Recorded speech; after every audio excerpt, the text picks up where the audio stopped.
ക്ലീനിങ്ങിനുള്ള ഒരു സൊല്യൂഷൻ റെഡിയാക്കുകയാണ്. അത് എത്രമാത്രം ക്ലീനിങ് ഉണ്ടോ അതിനനുസരിച്ച് ഇതിൻ്റെ അളവ് കൂട്ടുകയും കുറയ്ക്കുകയൊക്കെ ചെയ്യാം കേട്ടോ. ഇതിപ്പോൾ ഞാൻ പേസ്റ്റ് മാത്രമാണ് എടുക്കുന്നത്, ഇതിനകത്ത് വേറെ ഒരു സാധനവും ചേർക്കുന്നില്ല. നമ്മൾ നല്ല ചൂട് വെള്ളത്തിനകത്തോട്ട് കുറച്ച് പേസ്റ്റ് ഇട്ട് കൊടുക്കുക. ഇപ്പോൾ പേസ്റ്റിൻ്റെ കവറാണെങ്കിലും കുഴപ്പമില്ല കേട്ടോ. ഇപ്പോൾ പേസ്റ്റ് നമുക്ക് കുറച്ച് കിട്ടിയാൽ മതി. അത് പേസ്റ്റിൻ്റെ കവറൊക്കെ ഇട്ട് ഇതിനു മുമ്പ് ക്ലീൻ ചെയ്ത വീഡിയോ ഒക്കെ ഞാൻ ഇതിനു മുമ്പ് ഇട്ടിട്ടുണ്ട്. ഒരുപാട് ഉപകാരമുള്ള വീഡിയോ ഒക്കെ ഞാൻ ഇട്ടിട്ടുണ്ട്, ആവശ്യമുള്ളവർ പോയി കാണുക. അപ്പോൾ ഇതിന് നല്ല ചൂടുവെള്ളമാണ് വേണ്ടത്, കാരണം പേസ്റ്റ് ഇടുമ്പോഴത്തേനും അതിൻ്റെ അടിയിൽ അത് ഉറഞ്ഞു കിടക്കാൻ ചാൻസ് ഉണ്ട്. അപ്പോൾ നമ്മൾ ഇതേപോലെ കണ്ടോ നല്ലോണം നമുക്ക് ചൂടുവെള്ളം ഒഴിക്കുമ്പോഴത്തേനും പെട്ടെന്ന് അലിഞ്ഞ് കിട്ടും. എടുക്കുകയാണെങ്കിൽ അതിനകത്തുള്ള പേസ്റ്റ് മൊത്തവും അതിനകത്ത് ഇറങ്ങി കിട്ടും. അപ്പോൾ ഈ പേസ്റ്റ് മാത്രം മതി പാത്രങ്ങളെല്ലാം ക്ലീനാക്കി കിട്ടും. അതേപോലെ നമ്മുടെ കിച്ചണും സിങ്കും എല്ലാം ഇത് വെച്ച് ക്ലീൻ ആക്കാനായിട്ട് പറ്റും കേട്ടോ.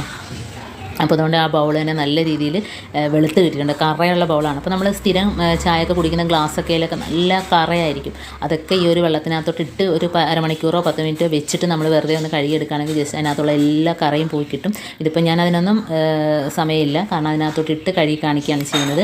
അപ്പോൾ തുരുമ്പ് നമ്മൾ ഉപയോഗിച്ചിട്ട് മാറ്റി വെച്ച സ്റ്റീൽ പാത്രമാണെങ്കിലും ഇടയ്ക്കൊക്കെ തുരുമ്പ് വന്നിട്ട് നമ്മൾ കറ പോലെയൊക്കെ ഇരിക്കും. അപ്പോൾ അങ്ങനെയൊക്കെയുള്ള അത് പോകുന്നതിന് സൂപ്പറാണ് ഈ പേസ്റ്റിൻ്റെ വെള്ളം കേട്ടോ.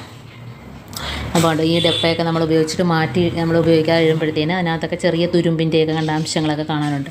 അപ്പോൾ അങ്ങനെയുള്ള പാത്രങ്ങളൊക്കെ കഴുകാൻ നല്ല എളുപ്പമാണ്. ഇതിനകത്ത് ചായ കുടിക്കുന്ന ഗ്ലാസ്സിനകത്ത് നല്ല രീതിയിൽ കറയായിരിക്കും. അപ്പോൾ ഇതിനകത്ത് ഇട്ട് വയ്ക്കാൻ ഞാൻ സമയമില്ല, അതുകൊണ്ട് പെട്ടെന്ന് കഴുകി കാണിക്കുകയാണ്. പാത്രവും കാണിക്കാം. സ്റ്റീലിൻ്റെ ആണെങ്കിലും ഗ്ലാസിൻ്റെ ആണെങ്കിലും എല്ലാം നല്ല ഈസി ആയിട്ട് ഈ ഒരു വെള്ളത്തിനകത്ത് നമുക്ക് വൃത്തിയാക്കി ക്ലീനാക്കി എടുക്കാനായിട്ട് പറ്റും കേട്ടോ. ഉണ്ടോ, വളരെ ഈസി ആയിട്ട് തന്നെ കുന്നോളം പാത്രം ഉണ്ടെങ്കിലും നമുക്ക് ഈ ഒരു വെള്ളം വെച്ചിട്ട് ക്ലീനാക്കി എടുക്കാനായിട്ട് പറ്റും കേട്ടോ. നമ്മൾ ചാരമൊക്കെ ഇട്ട് തേച്ചെടുക്കുന്നതിൻ്റെ ആ ഒരു വെട്ടം ഈ ഒരു പേസ്റ്റിൻ്റെ വെള്ളം വെച്ചിട്ട് തേച്ചെടുക്കുമ്പോഴത്തേന് കിട്ടും. കാരണം ചൂടുവെള്ളത്തിനകത്താകുമ്പോഴേ നല്ല രീതിയിൽ അലിഞ്ഞ് കിട്ടും കേട്ടോ. അതേപോലെ തുരുമ്പിച്ച് ഇരിക്കുകയാണെങ്കിൽ പോകാൻ വേണ്ടിയിട്ടാണ് കേട്ടോ.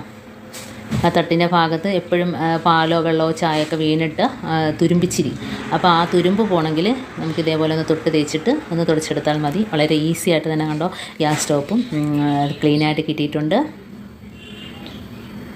ഉണ്ടല്ലോ, അതൊക്കെ ഇത് ഈ ഒരു വെള്ളം വെച്ചിട്ട് ജസ്റ്റ് ഒന്ന് നാക്കി കൊടുക്കുമ്പോൾ തന്നെ അതിനകത്തുള്ള ഒരു കരിമ്പൻ പുള്ളിക്കുത്തൊക്കെ ഉണ്ടല്ലോ അതെല്ലാം പോയിട്ട് ക്ലീനായിട്ട് കിട്ടും ഗ്ലാസ് കേട്ടോ. അതേപോലെ അലമാരയുടെ ഗ്ലാസ് എല്ലാം ഇതേപോലെ ഒന്ന് തുടച്ചെടുത്താൽ മതി. ഈ പേസ്റ്റിൻ്റെ വെള്ളത്തിൽ നല്ല രീതിയിൽ ക്ലീനായിട്ട് കിട്ടുന്നുണ്ടോ.